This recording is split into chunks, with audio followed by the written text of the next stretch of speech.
Monsieur Maclean, vous êtes donc ministre des Pensions ici en Belgique et vous avez voulu donc imposer aux travailleurs belges une pension à points, comme Monsieur Macron tente de l'imposer en France. Une pension à points qui est antisociale et vous avez dû reculer sur cette mesure. C'est important, vous avez reculé cette mesure suite à la mobilisation des travailleurs. Une mobilisation exemplaire. Je vous rappelle qu'en septembre 2017, vous aviez dit « cette pension à points, elle va passer, elle va être imposée au niveau des travailleurs ». En mai 2018, 70 000 travailleurs belges défilaient dans les rues de Bruxelles pour défier votre mesure à pension à points. 70 000. Et vous avez dû reculer. Vous avez dû reculer. Vous avez dû reculer pourquoi? Parce que comme M. Macron, vous voulez appliquer une pension à points qui allait être une pension tombola. Cette valeur du point, je le rappelle, hein, on ne mange pas quand on est pensionné avec des points, on veut des euros. Et vous vouliez faire fluctuer la valeur du point en fonction du budget de l'État et de l'espérance de vie. C'était vraiment scandaleux. Et c'est la même mesure que M. Macron veut imposer. Eh bien, en France, il y a une même mobilisation.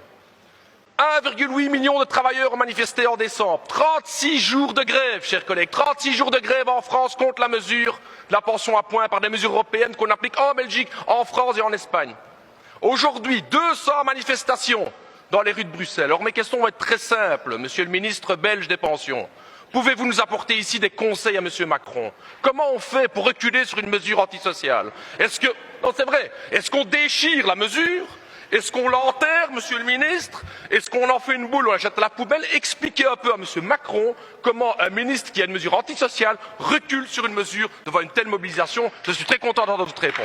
Nous pensons que les générations futures, c'est important, que nos enfants et leurs enfants après eux, pour reprendre une formule de monsieur Macron, que j'ai beaucoup appréciée, cette formule indique bien la nécessité de prendre des mesures courageuses en la matière. Monsieur le ministre, j'aurais quand même attendu un peu plus de solidarité européenne. Je vous demandais de donner quelques conseils à monsieur Macron. Il sait plus ce qu'il doit faire, lui, 1,8 million de travailleurs. Donc aidez-le un petit peu, expliquez-lui comment on fait pour reculer sur des mesures. Vous me dites qu'on doit penser au futur des enfants, des jeunes et dans notre pays. Mais vous avez raison, vous avez raison. Il y a de l'argent en Belgique, il y a de l'argent en France. En 2000, il y avait 1 milliardaire en Belgique. Aujourd'hui, en 2020, il y a 29 milliardaires en euros. Il y a de l'argent en Belgique, il y a de l'argent en France. Allez chercher l'argent là-bas, monsieur le ministre. C'est une des raisons, effectivement.